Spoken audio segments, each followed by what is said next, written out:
જય શ્રી કૃષ્ણ મિત્રો, જય પુરુષોત્તમ ભગવાન. મિત્રો, આજે આપણે પુરુષોત્તમ મહિનાની અધ્યાય ત્રીજો એટલે કે સુદ ત્રીજનો અધ્યાય ત્રીજો અને ત્યાર પછી તેની પાવન કથા વાર્તા વાંચીશું. તો અધ્યાય ત્રીજો શરૂ કરીએ. જો તમે નવા હોય તો ચેનલને સબસ્ક્રાઈબ કરજો અને કમેન્ટમાં જય પુરુષોત્તમ ભગવાન જરૂરથી લખજો.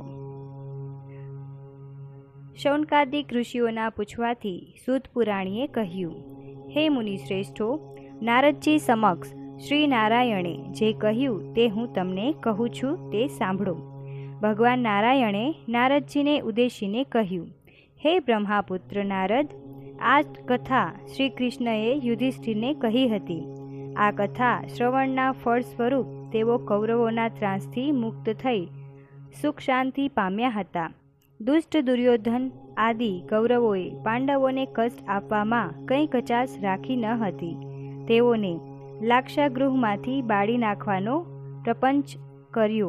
પાંડવો સાથે ઝૂકતું રમીને કપટથી તેમને હરાવ્યા. દુશાસન દ્રૌપદીને ભરી સભામાં તેનો ચોટલો ખેંચીને લાવ્યો અને તેને નગ્ન કરવાની પેરવી કરી.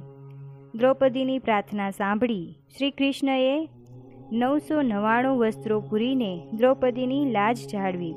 શરત પ્રમાણે પાંડવો 13 વર્ષ સુધી વનમાં રહ્યા. પાંડવો કામક્ય વનમાં રહ્યા હતા. ત્યાં શ્રી કૃષ્ણ તેમને મળવા આવ્યા. કોપાયમાન અને નારાજ થયેલા શ્રી કૃષ્ણને અર્જુન હાથ જોડીને કહેવા લાગ્યા, હે પ્રભુ, આપ કોપાયમાન ન થાઓ. આપ જગતના પાલન કરતા કહેવાઓ છો. આથી આપ શાંતિ ધારણ કરો. અમે આપને શરણે છીએ. અર્જુનની નમ્ર વાણી સાંભળીને શ્રી કૃષ્ણનું ક્રોધી સ્વરૂપ બદલાઈ ગયું. હવે તેમણે હાસ્ય સહ અર્જુનને કહ્યું, અર્જુન, હું મારા કષ્ટને સહન કરી શકું છું, પરંતુ મારા ભક્તોના એક રાઈના દાણા જેટલા દુઃખને પણ હું મેરુ સમાન સમજું છું. મારા ભક્તોના દુઃખ દૂર કરવા માટે અજન્મા હોવા છતાં જન્મ લઉં છું. હવે તમારા દુઃખો થોડા સમયમાં દૂર થશે. માનવીને સુખ દુઃખ હાનિ લાભ કર્મના ફળ સ્વરૂપે મળે છે. આ કર્મના બંધનો દૂર કરવા માટે માનવીએ ધર્મ, વ્રત અને તપ દ્વારા શરીર અને આત્માને પવિત્ર બનાવવા જોઈએ. હવે પછી જે મહિનો આવે છે તેને અધિક માસ કહેવામાં આવે છે. આ માસમાં વ્રત, નિયમ, ધ્યાન આદિ કરવાથી તેના પ્રભાવે ફરી તમારું રાજ્ય, સુખ, વૈભવ આદિ તમને પાછા મળશે. કૃષ્ણના આ વચનો સાંભળીને અર્જુને પૂછ્યું, આ અધિક માસ શું છે? તેનું શા માટે વ્રત કરવું? તેનાથી ફળની શી પ્રાપ્તિ થાય એ બધું અમને વિગતે સમજાવો. શ્રી કૃષ્ણએ તેના જવાબમાં કહ્યું, વરસ, માસ, દિવસ, પ્રહર, ઘડી, પળ અને વિપળ બધા કાળના વિભાગો છે. સમુદ્ર, નદી, તળાવ, કૂવા, ઝરણા વગેરે જળના વિભાગો છે. આ બધા વિભાગોના તેમના દેવી દેવતાઓ છે અને તેમના દેવોની કૃપાથી સુખ મળતું હોય છે.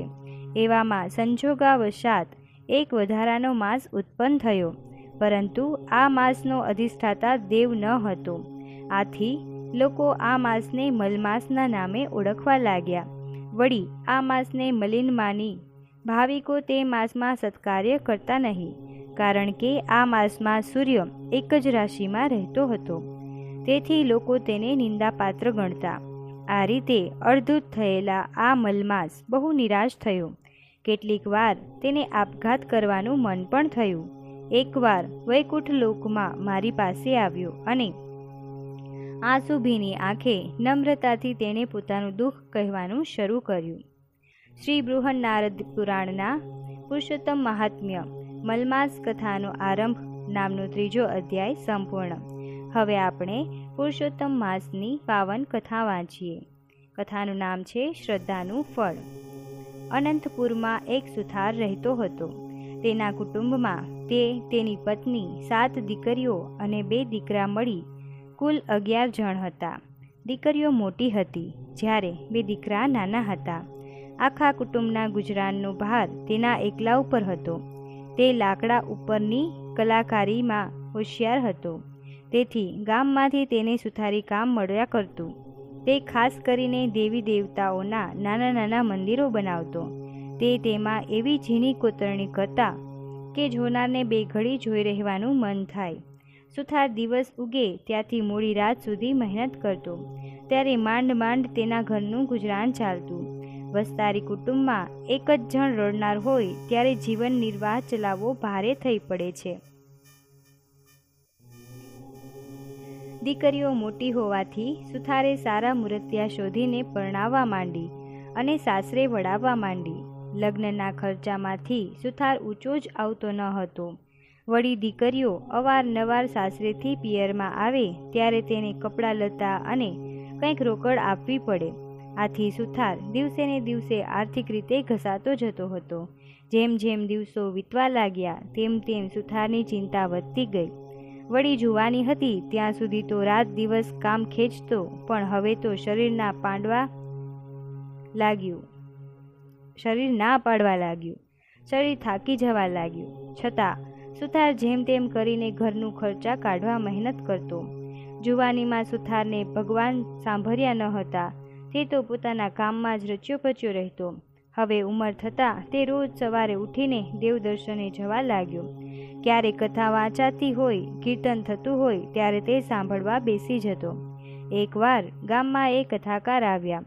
તે સુંદર કથા કરે. સુથાર તેમની કથા સાંભળવા બેઠો. કથાકારે કહ્યું, પ્રાણી માત્રના ભરણ પોષણની ચિંતા દરરોજ ભગવાન રાખે છે. તે કીડીને કણ અને હાથીને મણ દેનારો છે. તે ભૂખ્યા ઉઠાડે છે પણ કોઈને ભૂખ્યા સુવડાવતો નથી. છતાં માણસ ચિંતાને ચિંતામાં આખી જિંદગી પસાર કરે છે. તે ભગવાન ઉપર ભરોસો રાખતો નથી. ભગવાન ઉપર ભરોસો રાખનાર કદાપી દુઃખી થતો નથી. ભગવાનને તેની ચિંતા કરવી પડે છે. કથાકારના આ શબ્દો સાંભળી સુથારને પસ્તાવો થવા લાગ્યો. તે વિચારવા લાગ્યો કે આખી જિંદગી મેં ઢસરડો જ કર્યો. કોઈ દિવસ શાંતિથી બેસી ભગવાનનું નામય લીધું નથી. હજુ એ સમય છે ભગવાનનું નામ લઉં, તેનું ભજન કરું, તેનું સ્મરણ કરું. તો આ અવતાર તો એળે ગયો, પણ પરલોક તો સુધરી જશે. આમ વિચાર કરતો કરતો સુથાર ઘેર આવ્યો અને તેની પત્ની ઉદેસીને કહ્યું, હવે મારાથી કામ થતું નથી. એ તો તું જાણે છે. હવે તું બની શકે તેટલું ભગવાનનું નામ લઉં. ભગવાન મને બળ આપશે તો થોડું ઘણું કામ કરીશ, જેથી આપણું ગુજરાન ચાલે. બાકીનો સમય ભગવાનની ભક્તિમાં ગાળીશ. 1000 હાથવાળો મારો નાથ આપણા મદદરૂપ થશે. પત્ની બોલી, તમારું કહેવું ખરું છે. તમે ઘણું વેતર્યું છે. હવે ભગવાન ઉપર શ્રદ્ધા રાખી તેની ભક્તિ પણ કરતા રહો. ભગવાન જાણે સુથારની કસોટી કરી રહ્યો હોય તેમ તેની સ્થિતિ દિવસે ને દિવસે બગડવા લાગી.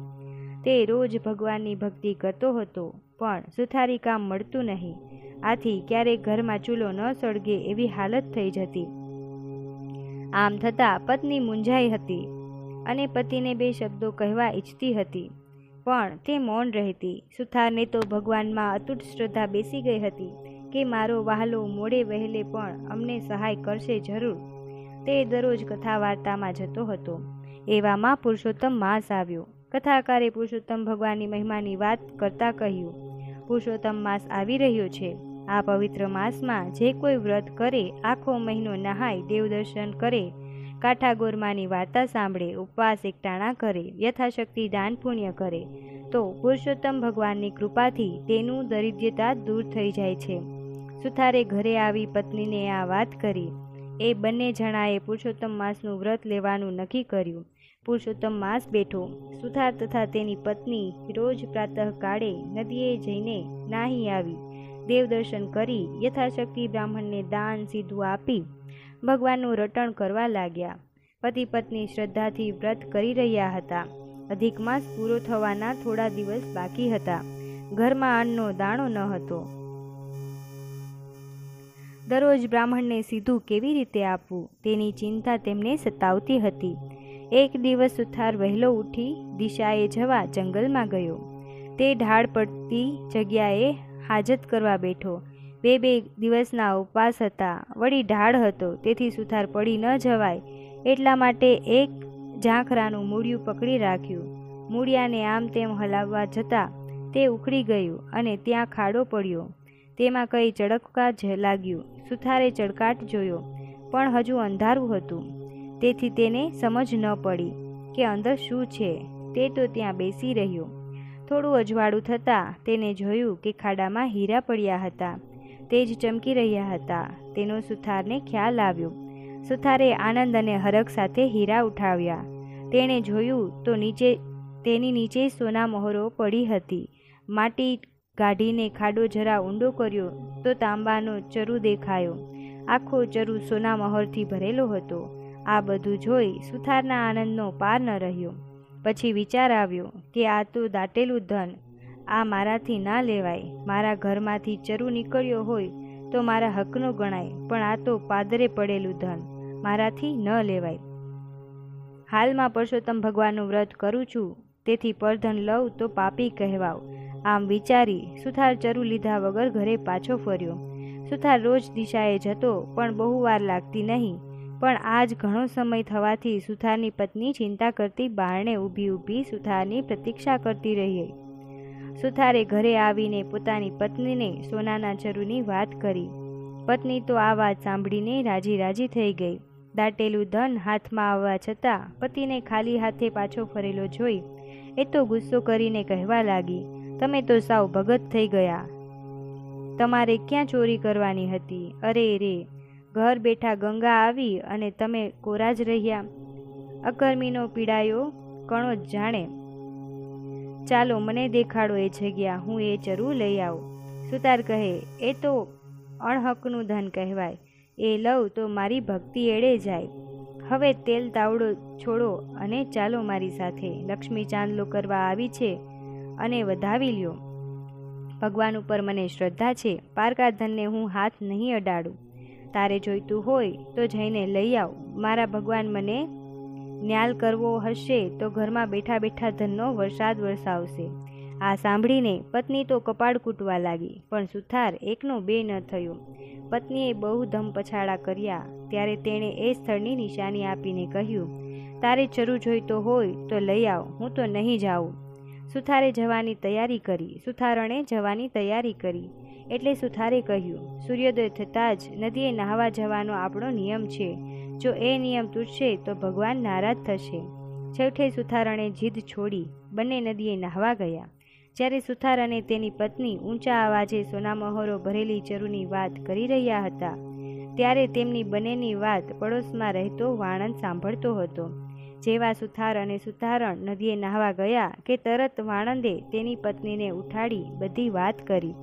બંને તૈયાર થઈ ચરુ લેવા ઉપડ્યા. સુથારે વાતમાં જગ્યાની એંધાણ આપી હતી.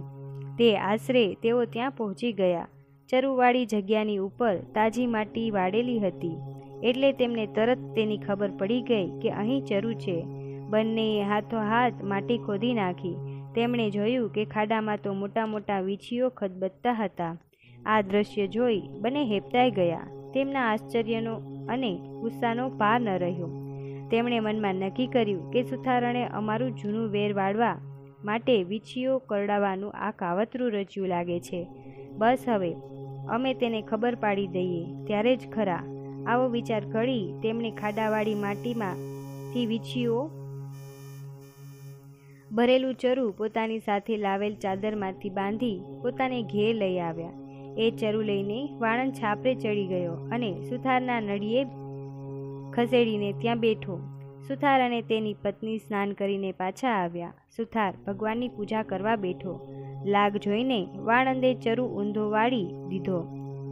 ખડીંગ ખડીંગ કરતી સોના મહોરો વરસી. સુથાર અને તેની પત્ની તો હેબતાઈ ગયા. સુથારની આંખમાં આંસુ આવી ગયા. અરે રે, ભગવાને મારા માટે કેવું કષ્ટ લીધું. મેં ઘર બેઠા ધન માંગ્યું તો તેમણે છાપરું ફાડીને સોના મહોરો વરસાવી. સુથારને પરસોત્તમ ભગવાન ઉપર અપાર શ્રદ્ધા હતી. તેથી તે એમ સમજ્યા કે ભગવાનનું વ્રત ફળ્યું છે. ભગવાને ખુશ થઈને ઘરે બેઠા લક્ષ્મી મોકલી છે. હવે ધન લેવામાં વાંધો ન હતો. તેથી સુથાર અને સુથારણે બધી સોના મહોરો એક કોઠીમાં ભરી દીધી. થોડા હીરા હતા તે દાબડીમાં મૂકી દીધા. સુથારણ બોલી, હું તમારું કહેવું માનતી ન હતી, પરંતુ તમારી શ્રદ્ધા ફળી. ત્યારે માનવું પડે છે કે ભગવાન ઉપર જે શ્રદ્ધા રાખે છે તે ફળ્યા વગર રહેતી નથી.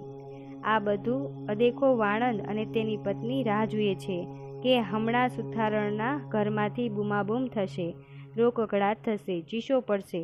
ઘણીવાર થઈ ગઈ પણ ચીસાચસ સંભળાઈ નહીં, એટલે વાણંદ જાતે સુથારના ઘરે જોવા ગયો. જોયું તો તે બેઠો બેઠો માળા ફેરવતો હતો. ધન તો જેના ભાગ્યમાં લખાયું હોય તેને જ મળે છે. સુથારના ભાગ્યમાં ઘેર બેઠા બેઠા ધન મળવાનું લખેલું હતું. તેથી વાણંદે ચરુ ઉપાડી લાવીને તેમના ઘરમાં ઠલવ્યો. ખરેખર ભગવાનની લીલાને કોણ પાર પાડી શક્યું? સુથાર અને સુથારણે ધન મળ્યાની વાત કોઈને જણાવી નહીં, પરંતુ તે ધનનો ઉપયોગ તે સારા કામમાં કરવા લાગ્યો. હવે તેની પાસે ધન આવવાથી તેઓએ પુરુષોત્તમ વ્રતનું ઉજવણું સારી રીતે કર્યું. ઘણા બ્રાહ્મણોને જમાડ્યા, દાન દક્ષિણા આપી અને અનેક સદાવ્રત બાંધ્યા. તેઓ હવે આખો સમય ધર્મ ધ્યાન, કથા કીર્તન અને ભગવાનના ભજનમાં આપવા લાગ્યા. હે પુરુષોત્તમ ભગવાન, તમે જે સુથાર સુથારણને ફળ્યા એવા તમારા વ્રતમાં શ્રદ્ધા રાખનાર સર્વને ફળજો. બોલો શ્રી પુરુષોત્તમ ભગવાનની જય. શ્રી કૃષ્ણ ભગવાનની નામમાળાનું સંકીર્તન કરો. મિત્રો, જો વિડીયો સારો લાગ્યો હોય તો મારી ચેનલને સબસ્ક્રાઈબ જરૂરથી કરજો અને વિડીયોને વધુને વધુ શેર કરજો. જય શ્રી કૃષ્ણ.